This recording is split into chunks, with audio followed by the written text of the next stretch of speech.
wala akong galit kay Robredo. Panalo na ako. Hindi ako nagkikipag-away ng babae. Hindi nga ako sumasagot kung ano yung sinasabi nila. But sinabi ko, I think deep in my heart, if you follow the succession and Robredo takes over,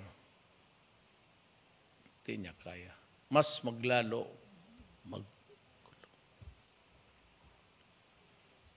hindi niya kaya. That's my honest opinion ko talaga. Kung nasino lang sana dyan, in the likes of Escudero o Bongbong Marcos. Kaya naman sabi ko, nakakataba ng puso yung kanyang paniniwala. Subalit hanggang doon na lang marahil yun. At siya mismo nagsabi na wala namang legal na pamamaraan para magawa at mangyari yun. Ano mang usapin sa labas ng saligang batas ay walang patutunguhan sa aking paniniwala.